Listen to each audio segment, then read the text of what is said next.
So, hi everyone. I'm Alice, the social media manager for Jubilance, and today I'm talking with Charlotte Coyle. Charlotte is a current student at George Mason University studying forensic psychology and very active in the End the Period tax movement. She's a legislative intern on Capitol Hill for Congresswoman Sylvia Garcia, who's actually a co-sponsor on the Menstrual Equality for All Act that we'll be asking Charlotte about later. Charlotte has studied mental health and how it functions in the prison systems and will be volunteering at the Fairfax Detention Center. She's interested in seeing how federal and state mental health policy can be reformed. This amazing girl does it all. She's also part of the GMU Democrats, the Fairfax Democrats, and the GMU Pride Alliance. We're so happy to get to talk to her today. So welcome, Charlotte. Thank you for joining us.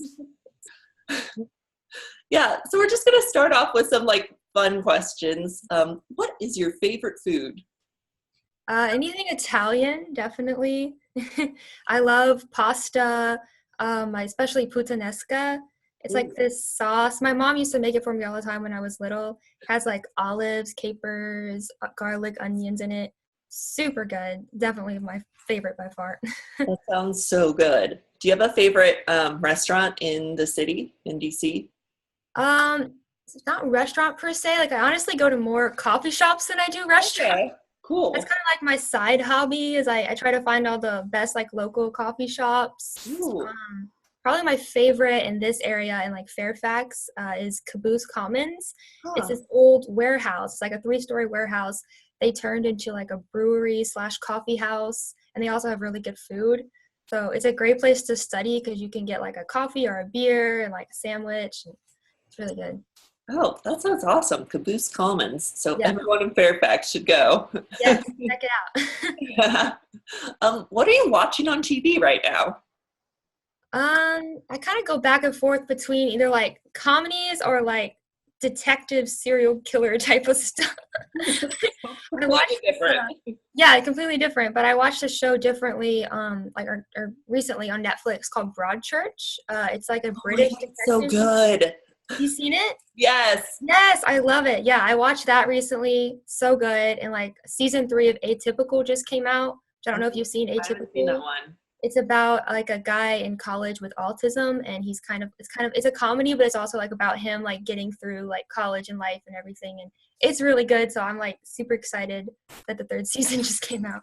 Oh, that's awesome. Yeah. What's your must-have in your purse? If you could tell, red lipstick. That's my essential item I have to have. I have several different shades of red lipstick, actually. Wow. That's awesome. Okay, what's your favorite book you're reading right now? Oh, right now, let's see. I just got a James Patterson novel, first edition James Patterson novel, because I love mystery kind of stuff, and it's called Step on the Crack, and it's kind of about it's in DC. It's about a lot of powerful politicians, and then things going on behind the scenes, and it's a thriller kind of, but it's good. Oh wow, that sounds fun, and so fun to read about it when you're living in that city, so you kind of get yeah, kind of a different take. Oh, that's cool. Yeah, can you talk about moving to DC?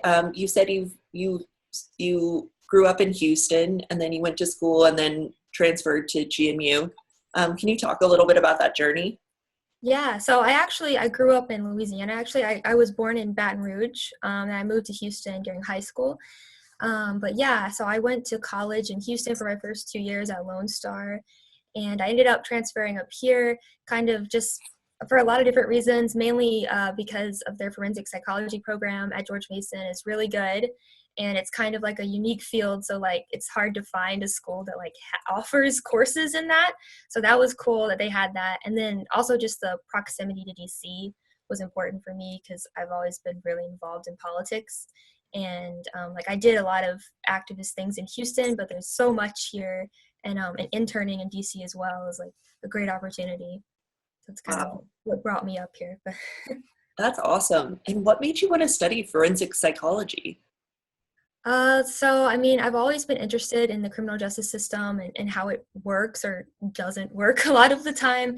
I used to want to go into criminal law actually, but then as I got more into psychology, I've done a lot of research into like the mental health system within the criminal justice system and like how lacking it is really. I mean, it's really an issue because a lot of like there's not a lot of funding for it, even within like the community in general, but especially within the criminal justice system.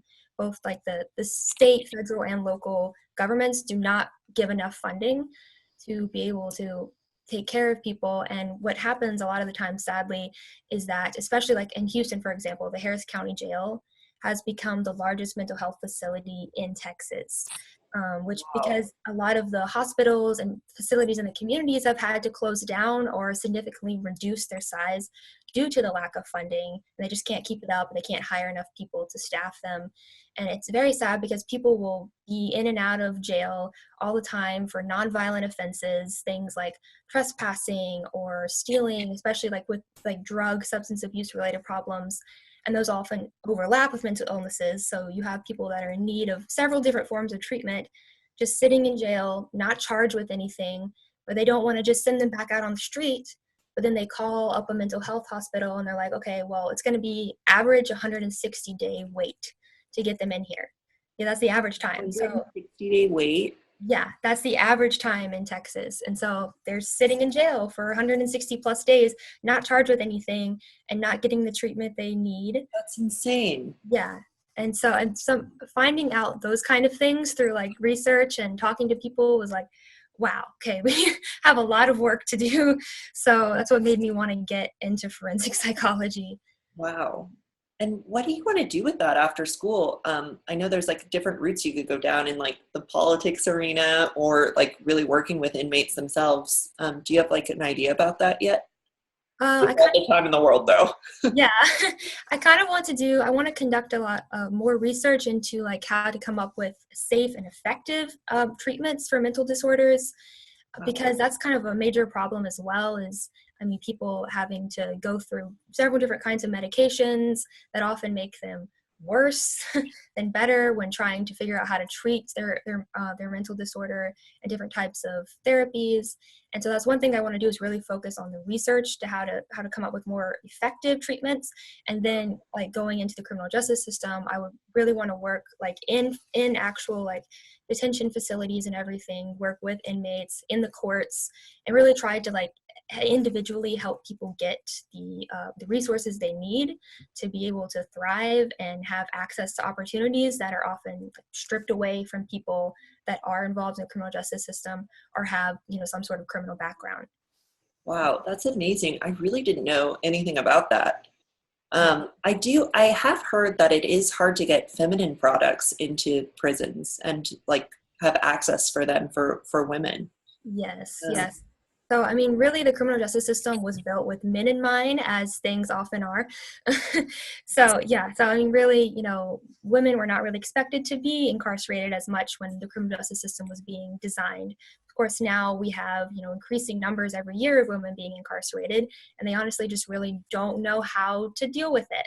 And, you know, one of the major things is, you know, access to these hygiene products as well as pregnant women. Like I'm sure you've heard about the issues with like shackling pregnant women and all those different things and miscarriages and yeah, so there's a lot of issues. But yeah, receiving like hygiene products every month, you know, it's something that's a recurring thing we need every month. And, you know, it's either rationed to where they don't get enough, like they might get like 3 pads a month or something. what? Are Yeah, you sometimes, serious?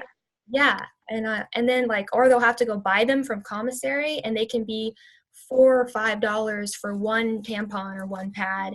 And if you don't have an income, unless someone's sending you money, you don't really have an income, so then you can't afford it, and you might just have to go without. And it's really sad because they often don't give them, you know, an extra change of clothes if they bleed through their clothes. They're like, you're just in those. They don't Oh, get extra time to shower outside of your allotted time. And then if you've bled through your clothes, they also won't let you see any visitors. So if your visitors come during that time, you just can't see them. And it's, I mean, it's awful. It's horrible. So yeah, that's definitely a major issue within like the menstrual movement. That's So insane. Can you talk about how you got involved with the menstrual movement?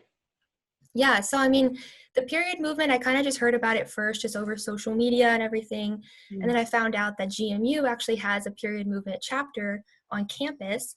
And one of my friends, she was involved with them, and I was talking with her, and we ended up like all going to the rally together on National Period Day in front of the Capitol. And the founder of Period GMU, her name's Shafiq Nassim, she actually spoke at the rally. Wow. And yeah, and it was a really great day there. And I'm trying to get involved with them more now, finding out they're doing a lot of like volunteer things on campus. This weekend, I think we're putting together like female hygiene kits to give out to people that need Wow. them. So That's wonderful.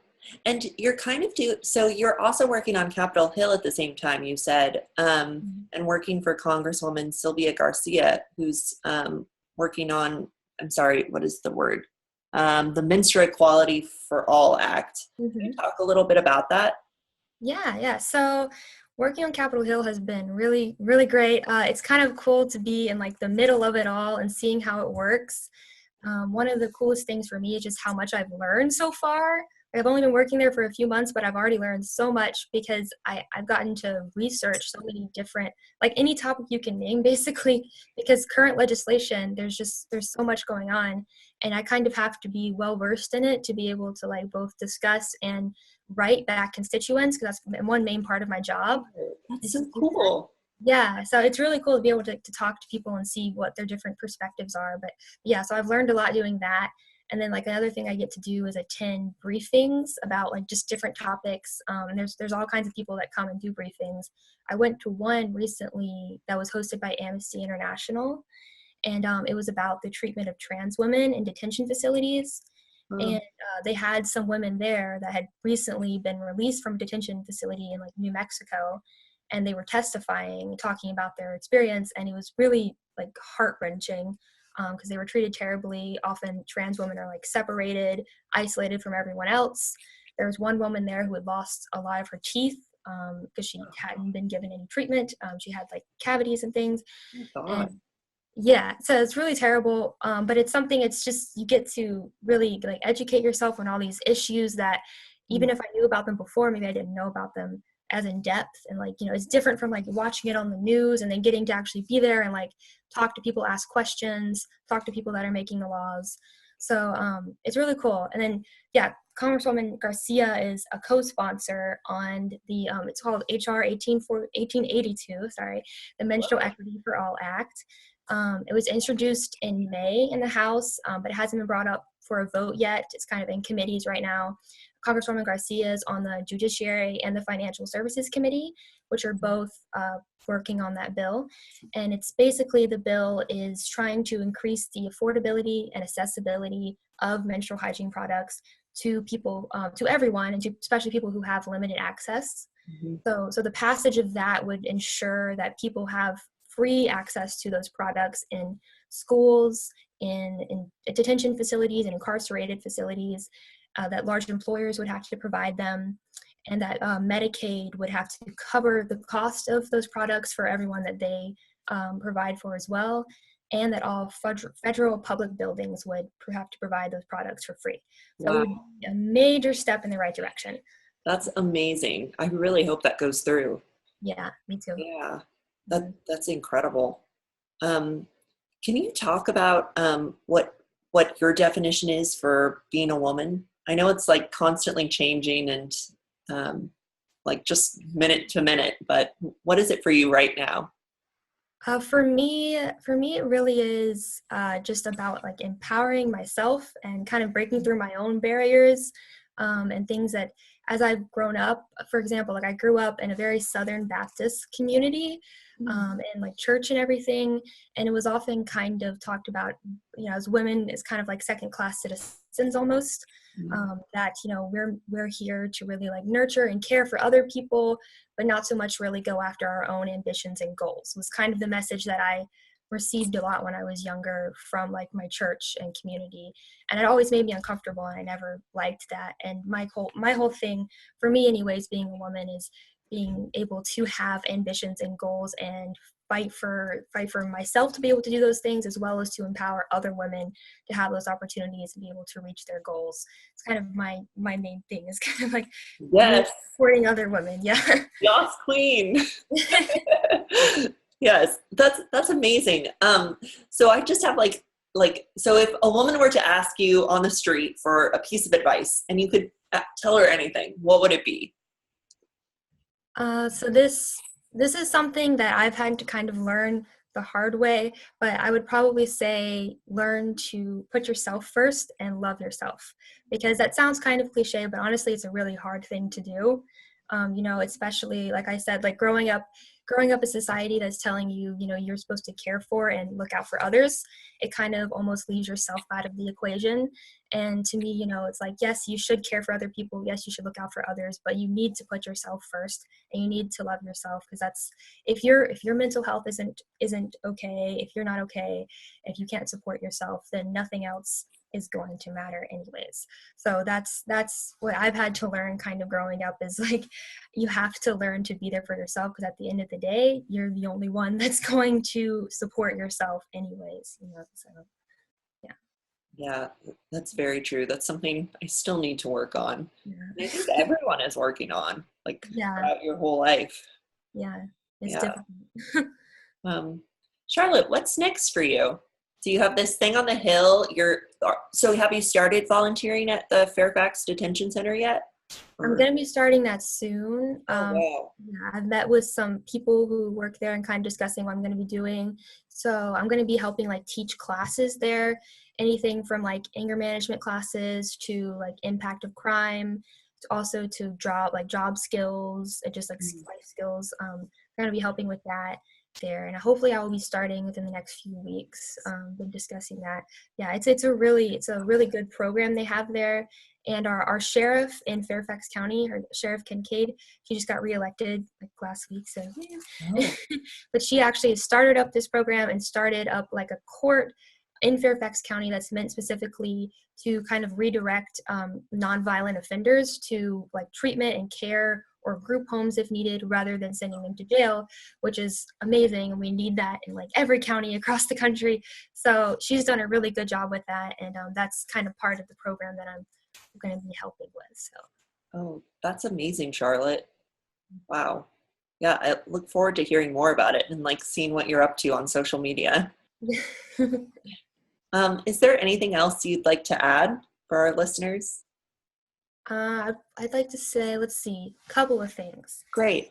One, always put your mental health first. It's kind of what I was touching on, but that is so important. It's underrated in our society for sure. But yeah, I mean, always put it first. If you need to not hang out with your friends for a day, or even not go to work for a day, do it. Give yourself time. That's very important. And then second of all, I'd like to say to everyone that's listening, reach out to your representatives, look up your local representatives, email them, call them, or do both, and ask them to please co-sponsor and vote for HR 1882, Menstrual Equality for All Act. Because as we've talked about, it's very important to ensure that all those who menstruate, whether in school and work or behind bars, are treated equitably and able to receive these products that they need. So just please do that, and also continue to fight for change and equality, and never stop, never stop fighting. So yes. Thank you so much for being on today. It was so nice to get to talk to you. Yeah, you too.